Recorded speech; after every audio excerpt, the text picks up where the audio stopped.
Hello guys! Magandang hapon sa inyong lahat.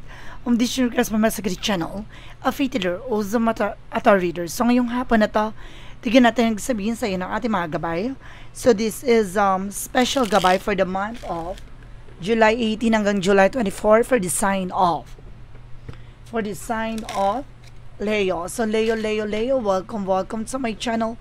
Ano kayang messages, advices, and spirit guides ang ating masasaga for today's video? Kanina kayang energy o kaganapan sa buhay ng mga Leo signs ang ating mga kagilap. So guys, this reading is a general reading lamang. Hindi lahat makaka-resonate. Kunin lamang po makaka-relate sa inyo. And comment down below kung kaninong energy ang ating nasaga. And don't forget to like and subscribe my channel. And hit the notification bell for more videos.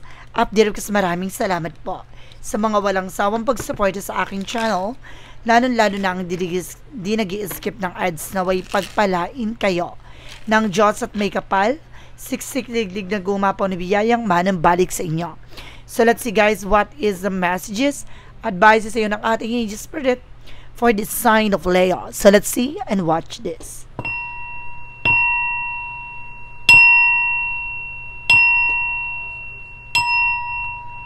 Angel Spirit Guide, please give me information po. Ano kaya gusto sabihin sa inyo ng ating mga baraha? So there's a Ten of Pentacles. So magkakaroon ka daw ng long-term success and financial security, no? An unexpected financial windfall. Maaring lumakas na ang iyong finances. Gumanda na ang daloy ng iyong pagkakaperahan. Or maaring gumanda na ang daloy ng iyong negosyo, trabaho, na magkakaroon ka ng pangmatagalang sitwasyon. And there's a star card, healing and recovery. Makaka-recover ka na sa lahat ng pinagdaanan mo, sa lahat ng mga naranasan mo. There's something, the sun card, no? Maring lilinisin, aalisin yung mga negatibo sa buhay mo, sa situations mo, at magkakaroon ng positibong kalalabasan at magtatagumpay ka sa anuman larangan. No, ano man yung trabaho, negosyo, hanap buhay mo, magtatagumpay ka. Ganun din sa pag-ibig. And there's an Ace of Swords with a breakthrough. There's a breakthrough, tagumpay talaga. Now, there's something, a mental clarity, liliwanag sa'yo lahat ng bagay-bagay na nasa paligid mo. And of course, there's something, the King of Swords, stop the pattern. Puputulin mo na yung mga bagay na alam mong hindi na nagsiserve sa'yo. Yung mga bagay na hindi na nakakatulong sa situations mo. Magiging wise ka na at mas matalino ka na ngayon. Na gagamitin mo na yung utak mo kaysa sa puso mo. What is additional messages? And there's something, the Wheel of Fortune with the turning back. Na iikot ng kapalaran, there's a destiny is yours. Na maaaring swertihin ka na, gumanda na ang kapalaran mo, gumanda na ang ikot ng eksena mo, at maaaring pumabor na sa iyo ang sitwasyon. What is the Ten of Pentacles? Represent guys with the Page of Wands. There is a good news coming in. May magandang balita na magdadala sa iyo ng pangmatagalang financial, na maaaring maraming kliyente, maraming customers, lalago na, or maaaring magdala ng stable na finances, no? Trabaho o negosyo. And there's a Page of Swords, being curiosity. Kailangan alamin mo yung mga bagay na makakatulong sa iyo kung paano ka makaka-recover sa situations na yan. Na maraming nagtatanong, nag-aalam-alam tungkol sa iyo. It's a client or customers. And there's the word card, no? Babaguhin na yung mundo mo. There's the words represented with the success, accomplishment, a travel, adventure. And there's something guys na abundance, no? Talaga magiging maganda ang takbo ng buhay at mundo mo. At maring talagang lilinisin talaga ang mga nasa paligid mo. Now, there's the lovers. Magtatagumpay ka rin sa pag-ibig. No? Lahat ng bagay na tayo maaring klaruhin kung sino talaga yung para sa'yo. And there's something, the Four of Swords, kailangan mo ng pahinga. Alisin mo yung mga bagay na nagbibigay stress sa'yo. Nagbibigay ng super pagod, exhausted. Alisin mo daw yan. And there's the Wheel of Fortune. Revisit with the Four of Cups, just reevaluate or analyze. Na may mga bagay na kailangang pag-isipan, klaruhin. No, lahat ng bagay na hihilingin mo, alam mo dapat yung magiging consequences or impact. Kaya kailangan magiging aware tayo sa lahat ng hinihiling, sa lahat ng bagay na gusto na natin ma-manifest. Additional messages. There's a Three of Wands, the waiting is over. Kung may hinihintay ka, paper documents, there's a possible na makuha mo na. Na maaaring makakaalis ka na. And there's a death card with an ending and a new beginning. Katapusan na ng paghihirap mo. Ito na muling pagbangon at magdadala sa iyo ng kaluwagan, kaayusan, at asenso. Taray. And this is something that's with the King of Pentacles. Basta maging practical at secure ka sa kung ano man yung bagay na meron ka. Lagi mong papangalagaan. And there's a Magician for manifestation. May mga bagay na unti-unti mo rin manifest pagdating sa relationship. Now, dapat alam mo rin, dapat yung magiging reflection nito. Kaya kailangan magkaroon ng discipline, respeto sa isa't isa. And there's a Knight of Wands for slow and steady. Matuto ka maging mahinahon sa lahat ng gagawin mo, lahat ng iisipin mo. No, putulin mo yung bagay na nagbibigay stress sa'yo. Huwag kang maging agresibo. And there's an Ace of Cups for new love coming in. Some of you guys, no, kung may asawa ka na, maaaring ibabalik yung kilig yung dalawa na person mo, yung intimacy, time to each other. And of course, kung single ka naman, maaaring may darating na bago, pero kailangan pag-isipang mabuti. For the outcome, represent with the Three of Swords, something insecure, maraming naiinggit sa'yo, maraming taong na nagagalit sa eksena mo, sa'yo, maging aware ka lang. And there's a Two of Pentacles, maging balance ka. Piliin mo yung mga taong pagkakatiwalaan mo. And there's something, the Queen of Pentacles, basta maging mature ka how to handle your finances, your resources of income, your life of course. And there's a Queen of Cups, pagdating sa emosyon, maging matalino ka. Susubukin ka dito ng iyong emosyon. Titignan dito kung maawa ka ba, kung masasaktan ka ba agad-agad. No, titignan yung temptation or something, tension mo din dito. And this is something, the Knight of Wands for something security and practicality. No, dapat alam mo sa sarili mo ang ginagawa mo. Pangalagaan, protectionan mo ito. And there's something, the Justice card, hustisya. Makukuha mo yung hustisya ang nararapat sa'yo. There's a justice will be served. Ano man yung bagay na gagawin mo, maaaring babalik sa'yo. Kaya kailangan maging aware tayo sa mga consequences na to. There's a cause and effect ng bawat decision na actions natin. Pagdating sa buhay, pag-ibig, kailangan na alamin natin yung magiging impact natin sa relasyon. Kaya kailangan magiging aware. Hindi pwedeng nakita mo lang, gwapo, maganda, sunggab, kagat. Hindi pwedeng ganon. Kailangan, ito bang tao na to, makakasama mo for long term, itong tao na to, may pangarap ba, pares ba kayo purpose sa buhay? Dapat ganon. No, there's something guys with the Moon card, with the power of the deck. There's a dream coming true at matutupad talagang pangarap mo. Ang ganda ng reading mo, ha? More on positive guys. Now there's a transformation that lead you abundance, a successful situation. So let's see what is additional messages for finances and career, love life at kalusugan. Let's watch this. Okay, for finances and career tayo.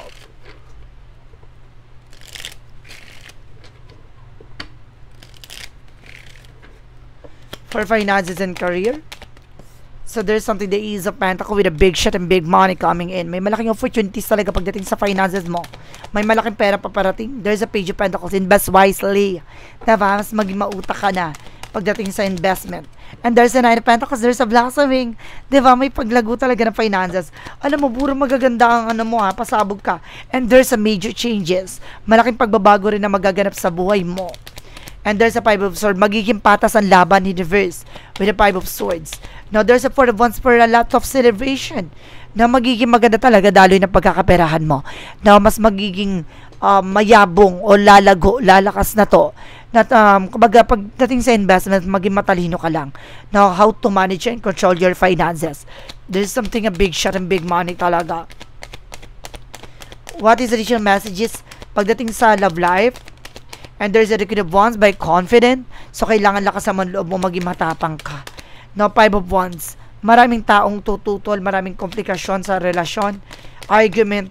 No, kailangan alam mo lagi magiging posibilidad ng iyong relationship. No, there's an Eight of Pentacles. Mag-focus ka sa kung paano ka lalago. No, there's a sneakiness. There's a something at hidden or secrets. Na maraming sikreto sa likod nito.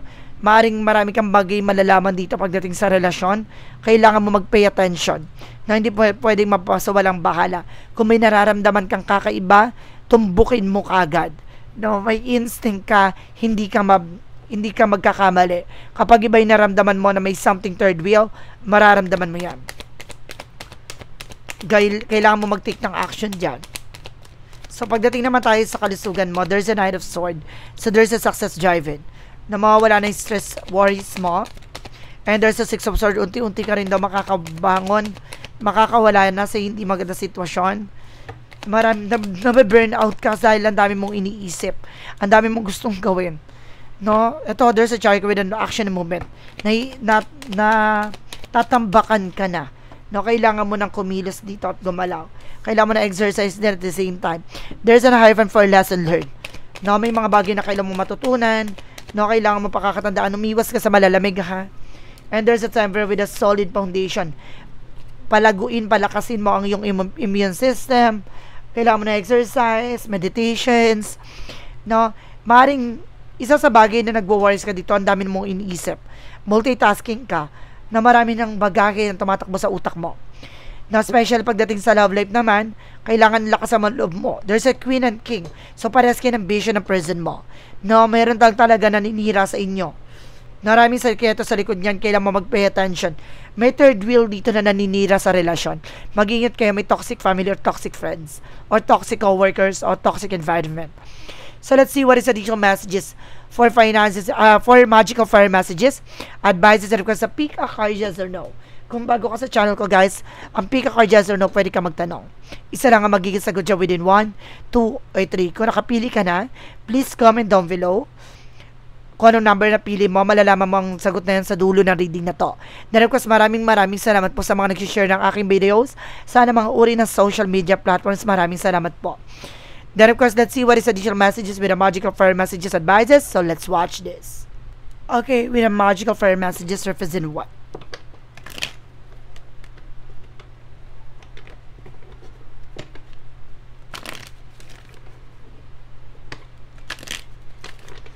With the magical fire messages, there's a new home. Some of you guys magkakaroon ka ng bagong bahay, bagong tahanan. Now there's something moving, is a step into the right directions for you. And there's to do some research na kailangan mo aralin, tuklasin lahat. Na kailangan mo may mga bagay na pag-aralan. Before proceeding for any actions and decisions, kailangan na alamin mo, pag-aaralan mo. And there's a walking away. May mga bagay na kailangan mo talagang talikuran at takawalan na.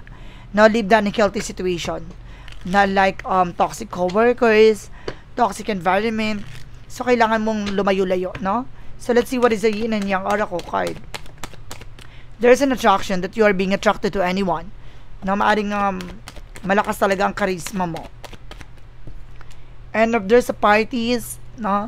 Maring meron ditong third parties, and having fun, enjoy yourself. And there's a luck and doubt. No? Nagkakaroon ka ng lilangan, pagdadalawang isip sa mga bagay-bagay. Ano man yung bagay na to, kailangan lakasan mo loob mo. What is the synchronicities represent what? And there's a planting seeds. Ano man yung mga bagay na itinanim mo, siyang aanihin mo. No, maaani ka na lahat ng biyaya. And there's an eagle with a message.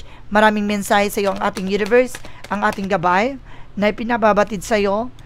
And there's a bravery. Kailangan mo maging palaban at matapang. Kailangan tutukan what is your target intentions. And there's a ready. Maghanda ka na.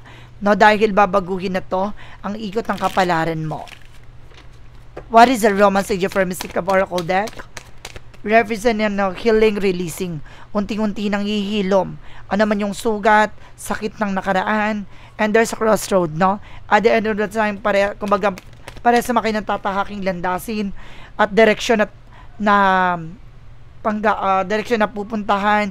And there's a silence, no? Kailangan maging tahimik ka sa lahat ng plano mo. There's a no contact. Mas maganda yung tahimik at walang kahit na sino nakakaalam ng gagawin mo or eksena yung dalawa na person mo dahil napapalibutan talaga kayo ng gitera. What is the Money Move Oracle deck? There is a 222 with the feminine forces. You can do everything by yourself, but life is to be shared. Partner up with the right spirit and you become a force honor, commitment, and people around you don't judge and listen. So, kailangan mo makinig. Na huwag mong usgahan yung mga sinasabi sa iyo, advices or messages, bagkos kailangan mo tong i-apply sa sarili mo.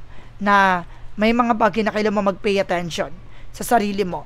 Kailangan mo rin i-share yung thoughts mo na with your trusted loved ones, no?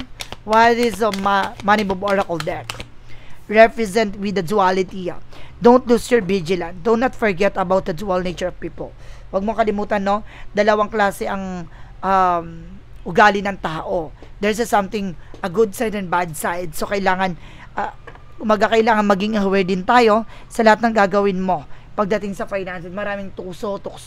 Kaya kailangan maging aware tayo sa mga pagkakatiwalaan natin, lalo-lalo na pagdating sa pera. What is the shadow work represent what?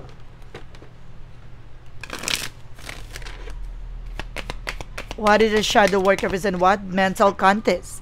Control, power, refresh. Strength isn't for winning struggles, define strength. No? Ang pagiging malakas talaga, at pagiging matibay, at pagiging matapang dyan ay yung mga kaya mong harapin yung mga problemang pinagdaanan mo, naranasan mo, hindi ka natakot na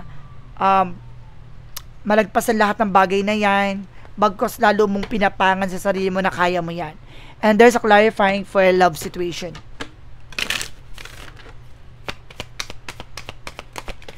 And of course, there's something, guys, with the spirit speaks. Seek wisdom in the prayer, but also have an open dialogue. So, kumbaga makikita mo to, kailangan mo magdasal, humingi ng gabay sa ating angel spirit, at kailangan nyo rin ng collaboration with your loved ones. No, sa mahal mo sa buhay, lalo-lalo na yung taong mahal mo, asawa mo o jowa mo. And there's a clarifying for life situations.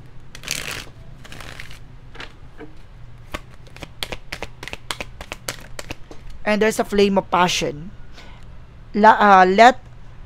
Let the passion of your passion light your way, but the mindful of the fire, they might ignite your journey. Diba? Kumaga maraming pagsubok, maraming bagay na titignan ka dito. Kung matatakot ka ba sa lahat ng bagay na nangyari, bagkos titignan dito kung paano ka magiging matatag at paano ka magiging malakas, no, sa likod ng mga nakikita mong pangyayari sa buhay mo. Nakala mo unti-unti ka na nasusunog sa lahat ng eksena, pero naging matatag ka. Ngayon, aani ka na.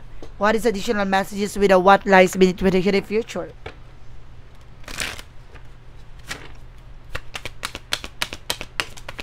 And there's an anger management. No, ito yung bagay na kailangan mong alisin. No, at kailangan mo i-manage ng maayos yung galit. No, yung pagiging mainitin ng ulo. What is the path of the light? Represent what?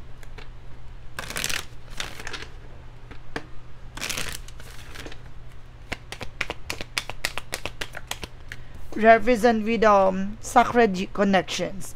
I honor the sacred connection between myself, other, and the universe. I am the part of the divine web that unites all being, and through these connections I am guided towards wisdom, compassion, and love. Every interaction and reflections and the divine reminding me of the light that exists in all. Sige, alam mo na, etong bagay na to, konektado ka talaga sa ating Panginoon. Connection mo na dumudugtong sa ating gabay, sa ating Panginoon, sa ating guardian angels, sa ating universe rather.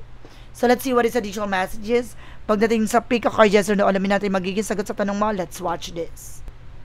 Let's see what is the pick a card, yes or no.